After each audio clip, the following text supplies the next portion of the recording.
So we're yelling out code red, we're getting into that room, we're rescuing the people out of the room. Who else could be in a room other than the patient? Visitors, family member, staff could be in there. We got to search all the nooks and crannies, make sure everybody's out. If it's a room that has a closet, look in the closet. You got to look under the bed if it has a bed. If it's a stretcher, probably nobody hiding under the bed. If it has a closet, we got to check in there. Look behind the door. We're coming out of that room. If it is a room with a door, the last thing, the most important thing we're doing is what? Closing the door. Everybody say 1, 2, 3. Close the door. Stop and take a deep breath. We got the people out of harm's way. We got the door closed. No one's getting hurt and dying in this fire. Maybe the people who were in the room have some smoke inhalation, but if we rescue them out of there, at this point, no one else is going to get hurt. Just got to keep the door closed, and then take a deep breath and keep moving. So how do I make sure that the door stays closed? We got tags. Absolutely. So we have tags all over the place. Where do I find these tags? By your fire extinguishers. Actually, there's a couple right here hanging on the wall right next to the fire extinguisher cabinet. So I have 2 tags. Send somebody to get the tags. Don't leave the door, because if you leave the door and other people come along and then next thing you know they're announcing code red over the loudspeaker and the location, somebody else comes along and says, oh, there's the door. Has anybody been in there yet? I don't know. Maybe they start feeling the door. Can I get in there? Maybe they open the door. Worst thing they could do. Now we're going to let all that heat and smoke out of the room into the hallway. So send somebody to get the tags. They come back with the tags. I got 2 different tags. The orange tag is what? That room's the fire room. So I'm going to put that door tag right on the door handle. That's my fire room, the orange tag. What does the yellow tag mean? The room's been checked, evacuated. There's nobody in the room. Really important. Some people think, oh, it just means we've searched the room and it's checked. But if there's somebody in that room and we're not moving them yet, then don't yellow tag that door. Only yellow tag doors that are empty, evacuated. So if I got everybody out of the fire room, I'm going to put the yellow tag on that door, so I have both of them on there. And then as we start to evacuate other people out of other rooms, we can yellow tag those doors as they're emptied. Everybody good with the tags? Orange is what? Fire room. Yellow is what? Evacuated, cleared. And where do I find these? Fire extinguisher cabinets. Excellent. So now we're at the A step. We have to get the alarms activated in the building. So how do we activate the alarms? Pull stations. Where am I going to find pull stations? Near every exit? Do you have one at the nurse's station? I didn't check on my way in. Some places have them near the nurse's station or in the nurse's station. Yeah. So, but it's definitely by every exit door. By every exit door on the upper floors, by any entrance to any staircases, there will be a pull station. That's code to have them there. Some places actually have them in or near the nurse's station, so check. When we get done with training, if you're not sure, take 15 seconds of your time, locate the pull stations in your area, and just commit that to memory so you know where they are. There's a couple other ways the fire alarm system could get activated. You have smoke detectors, picks up smoke, that's going to activate the fire alarm system automatically. If you have a sprinkler head open up, have water flow through the sprinkler system, that's tied into the fire alarm system. That will set off the fire alarm system. So it's good to know there are a couple other ways that you can activate, but it's important to pull the pull station down to activate it. When the alarm gets activated, there's going to be an overhead page. So who's doing the overhead page? Is that one of your special jobs? Yeah. As a receptionist, not switchboard, but you're the receptionist. So how do you know what's going on? Is there a way that people can call you at the front desk? So if I have a code red over here in the storage room back here, is there a way I can get a hold of you to tell you the location so when you do the overhead announcement? Yes. So how am I calling you?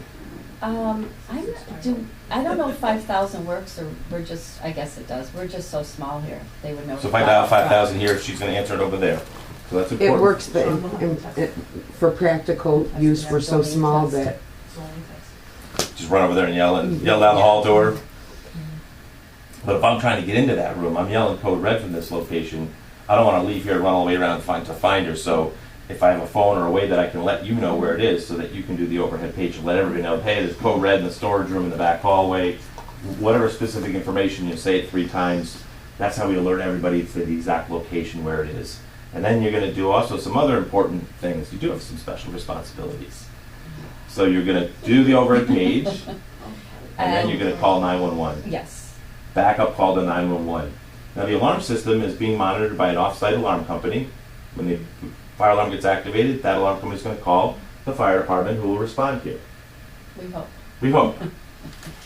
Now, does the fire alarm system work perfectly every single time? We hope, but we don't write emergency plans on hope. Hope is a good thing to have, but we write our plans on redundancy, and that's why you're also gonna make a backup call to 911. Hey, did you get the call over here? We're having a fire situation. Are you on the way? Did you get the call? Yep, we're on the way. Good. And then you can also tell them any additional information that you know about what's going on. Where is it? Where is it in the building? You know, is it in a room, or we've rescued somebody out of the room, or it's coming, you know, smoke coming out of the ventilation duct. Whatever information you have, you let them know. So that backup call is really important. And then somebody's got to meet them out front. Who's designated to meet them out front? Same person? They just kind of come in the They- past, but, yeah, you can do whatever you want us to do. So, in your procedures, we'll take a look. The hospital security, do you have security here? No. So, let's see what your procedures say.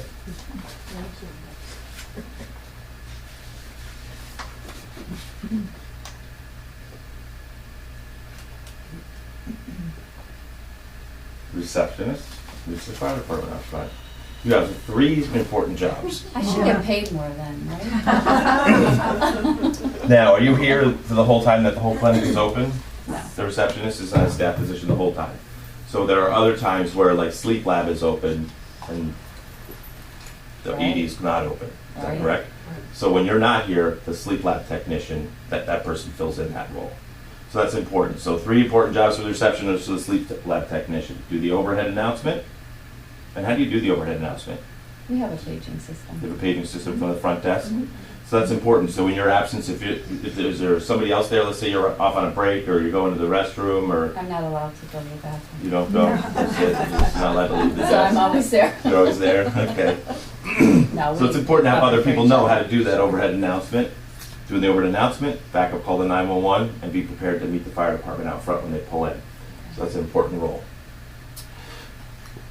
So the next step is closing doors and windows. Well, you're a full evacuation. So it's important to get doors closed to prevent the spread of fire, and we've closed the door to the fire room. But instead of defending people in place, we start to evacuate people outside. So it's a little different, and this is some of the differences between you guys and, say, the hospital, for example. So, but as we clear people out of rooms, we want to additionally close those doors and then yellow tag those doors. So the evacuation decision is pretty simple. And if we're moving people, if you have stuff in your hallways, we've got to try to clear the hallways as best we can. But there isn't a whole lot of stuff in your hallways, so that's nice. But if you do have things that are in the way, we want to make sure we're getting stuff out of the way. Talk to me about your patient population that you have in the health center here. Are they able to ambulate and get up and self-evacuate themselves with some assist? Do you ever have patients that come in here that are non-ambulatory? I see some heads going this way, some heads going this way. What do you think? Some that might be non-ambulatory? So how are we going to get them outside? Because when you evacuate to the outside of the building. And the reason you have that is because you're not designed as a healthcare occupancy. You don't have defined smoke barrier walls that divides your building into different compartments. So that's why you're a full evacuation and on an alarm. So where are we going? Where's your evacuation location? Does everybody know? Oh, It's out. There's a specific spot out in the parking lot. There's some hashed yellow marks on the parking lot on the ground by the doctor's parking area. Where the tunnel the doorway where the tunnel. Does everybody know what we're talking about? That's your evacuation spot. That's where you're supposed to go to. And it's designated that way. That way you're out of the way of the fire department, you're away from the building, away from the area, so you're in a safe location. Now that's great for during the day when it's nice out, when it's not too hot or not too cold or it's not thunderstorm or pouring rain. So that's just to be thinking about, hey, if we're going outside, what do I need to go out there to continue care of patients that we're bringing out there? My non-ambulatory patients, how are we getting out there? Stretchers, wheelchairs, whatever you have to move your patients out of that location. So we have to be thinking about how are we going to move those folks, and that's going to be a challenge. How many patients do you have in the ED section over here at any given time? we have 4 rooms. You have 4 rooms, so not a whole lot, and you have this complement of staff, about 10 folks maybe? How many folks do you have on working at a time maybe? 5, 6, 7, somewhere around there? So you have enough staff to move those 4 patients to get them outside, but you might need to think about, what do we need to bring with us? What do we need to bring with us if we're We going also out have there? loud and X-ray people. Some of them are in wheelchairs too, the outpatient people. So it's going to be a challenge. You need to be thinking, are we bringing blankets outside if it's cold? If I have patients that need oxygen, am I bringing oxygen bottles with me going outside? And if we're going to be outside for a little bit of a while before they clear the building, if we can come back in, and if we can't go back in, then where are we going? How are we moving there? And these are the things kind of in our extended evacuation. You don't have the luxury of being able to stay in the building in another compartment before having to evacuate the building. Who's making the decision about going outside? It's a little bit of a trick question. What do you think? You just do it. You don't have the option. If the building alarm goes off, Right. our initial focus is on our rescues, getting people out of the fire room, getting the alarms going, and then we're going outside. So initially we're rescuing people out of a fire room, getting that door closed, but then we're doing an evacuation to outside the building.